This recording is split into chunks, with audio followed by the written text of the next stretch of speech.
എനിക്കെന്നെ വിശേഷം എല്ലാവരും സുഖമായിട്ടിരിക്കുന്നു വിശ്വസിക്കുന്നു. ഞങ്ങളിന്ന് ഇവിടെ അടിപൊളിയായിട്ടിരിക്കുന്നു കേട്ടോ. ഇന്ന് ഞങ്ങൾ ഭയങ്കര ഹാപ്പിയാണ്, ഭയങ്കര എക്സൈറ്റഡ് കേട്ടോ ഞാൻ. കാരണം ഞങ്ങൾ ഇന്ന് നാട്ടിൽ പോവുകയാണ്. കഴിഞ്ഞ 1.5 വർഷത്തിന് ശേഷമായിട്ട് ഇപ്രാവശ്യം നാട്ടിൽ പോകുന്നത്. എപ്പോഴും 2.5 വർഷമൊക്കെ കഴിയുമ്പോൾ 2 വർഷം കൂടുമ്പോഴാണ് നമ്മൾ മിക്കവാറും പോകുന്നത്. ഈ പ്രാവശ്യം വളരെ കുറഞ്ഞ ഗ്യാപ്പിൽ പോകേണ്ട ഒരു അവസ്ഥ വന്നു. അതുകൊണ്ടാട്ടോ പോകുന്നത്. അപ്പോൾ അതേ സമയം ഏകദേശം 6:30 ആയിട്ടേ ഉള്ളൂ. ഞാനും അജയ് ചേട്ടനും എഴുന്നേറ്റിട്ടുണ്ട്. അജയ് ചേട്ടൻ ഏകദേശം റെഡി ആയിട്ടുണ്ട്. ഇനി എനിക്ക് പോയി റെഡിയാണ്. ഞാൻ കുറച്ച് പാക്കിംഗ് പരിപാടി ലാസ്റ്റ് മിനിറ്റിലെ പരിപാടിയൊക്കെ ചെയ്തുകൊണ്ടിരിക്കുകയായിരുന്നു കേട്ടോ. അപ്പോൾ ഞാനും പെട്ടെന്ന് പോയി റെഡി ആവട്ടെ. അത് കഴിഞ്ഞിട്ട് അവിനെ വിളിച്ച് എഴുന്നേപ്പിച്ച് റെഡി ആവണം. അപ്പോൾ ഇന്ന് നമുക്ക് ഇന്ത്യയിലേക്ക് ട്രാവൽ ചെയ്യുന്ന വീഡിയോ ഒക്കെ കാണും. അപ്പോൾ ഒരു കുട്ടി വ്ളോഗിലേക്ക് എല്ലാവർക്കും സ്വാഗതം.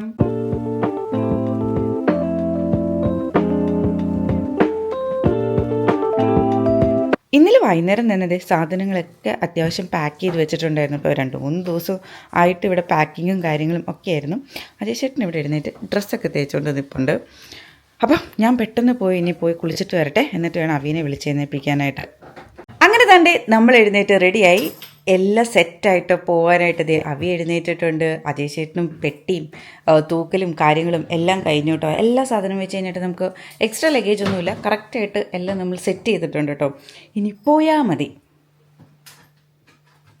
അതിനോട് പോവാ നാട്ടിൽ പോവാ. അവയും ഭയങ്കര എക്സൈറ്റഡ് ആട്ടോ. കുറേ നാൾ കൂടി പോകുന്നതല്ലേ.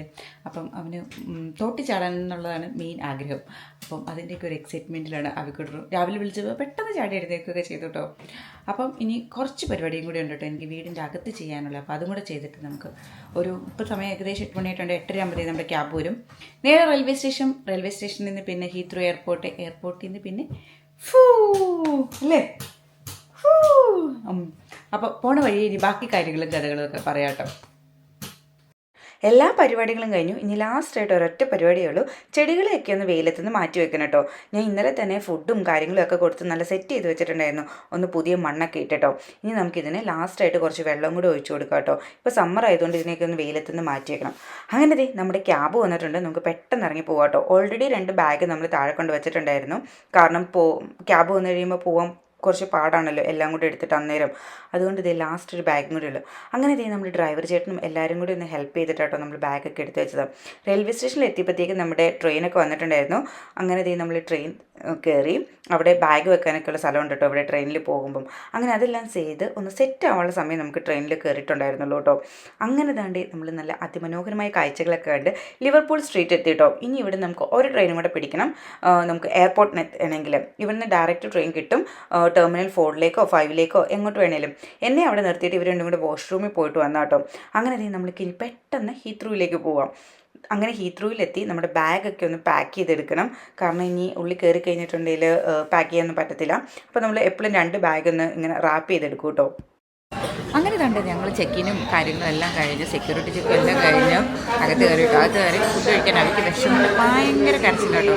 അപ്പോൾ എൻ്റെ പിന്നെ ഫുഡ് മേടിച്ച് കൊടുക്കാമെന്ന് പറഞ്ഞിട്ട് ഇവിടെ ഒരു റെസ്റ്റോറൻറ്റ്, ഒരു വെതർസ്പൂൺ എന്ന് പറഞ്ഞ റെസ്റ്റോറൻറ്റ് ഉണ്ട് കേട്ടോ. അവിടെ കയറിയിരിക്കുകയാണ്. സാധനങ്ങളും കാര്യങ്ങളൊക്കെ നോക്കി. അപ്പോൾ പെട്ടെന്ന് ഫുഡ് കഴിച്ചിട്ട് ഇനി സമയമുണ്ട് ഇഷ്ടം പോലെ. നമ്മൾ ഏകദേശം 1:30 ആയിട്ടേ ഉള്ളൂ കേട്ടോ ഇപ്പോൾ സമയം. നമുക്ക് 4 മണിക്കാണ് ഫ്ലൈറ്റും. 3-3:30 ആകുമ്പോഴത്തേക്കും ഗേറ്റൊക്കെ ഓപ്പൺ ചെയ്യും. അപ്പോൾ ഞങ്ങൾ പെട്ടെന്ന് പോയി കുറച്ച് ഫുഡും കാര്യങ്ങളൊക്കെ കഴിയും. ഇവിടെ ഒരാൾ കരഞ്ഞ് തകർക്കുകയാണ് വിശന്നിട്ട്. അങ്ങനെ ഫുഡും കാര്യങ്ങളൊക്കെ കഴിഞ്ഞത് ഇവിടെ വന്നിരുന്നപ്പോഴാണ് അജയ്ശേട്ടന് ഫോണിന് ചാർജ് ഇല്ലാന്ന് പറഞ്ഞ് ചാർജ് ചെയ്യാൻ പോയിരുന്നു കേട്ടോ. അവിടെ വലിയ ചെയറും കാര്യങ്ങളൊന്നും ഇല്ലാത്തതുകൊണ്ടാണ് അജയ്ശേട്ടൻ ഇവിടെ ഇരിക്കുന്നത്. കൂടെ അവിയും പോയിട്ടുണ്ടായിരുന്നു കേട്ടോ. അവിടെ ചെന്നപ്പോഴാണ് അവനൊരു ഫ്രണ്ടിനെ ഒക്കെ കിട്ടിയത്. പിന്നെ കുറച്ച് നേരം അവർ കളിയും കാര്യങ്ങളൊക്കെ ആയിരുന്നു. ഇതിൻ്റെ ഇടയ്ക്ക് വലിയൊരു സംഭവം നടന്നു. അവിടെ വെച്ച് ഫോൺ ആരോ മറന്നുപോയി. പിന്നെ അജയ്ശേട്ടൻ അതിൻ്റെ പുറകെയായിരുന്നു കേട്ടോ കുറച്ച് നേരമൊക്കെ.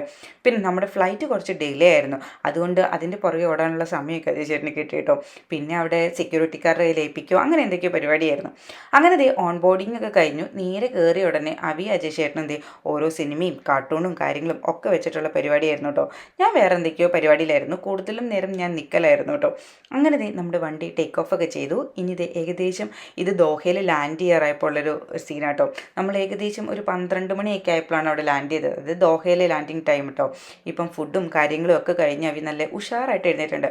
അതായത് ഇപ്പോൾ UK സമയം 6 മണിയൊക്കെയാണെന്ന് എനിക്ക് തോന്നുന്നു. കാരണം അവൻ്റെ ഒരു യൂഷ്വൽ ടൈം ആയിട്ടില്ല ഉറങ്ങാനുള്ളത്. അങ്ങനെ ദേ എത്തി നമുക്ക് അടുത്ത ഫ്ലൈറ്റ് കയറാൻ ഏകദേശം ഒരു അരമണിക്കൂർ ഉണ്ടായിരുന്നുള്ളൂ കേട്ടോ.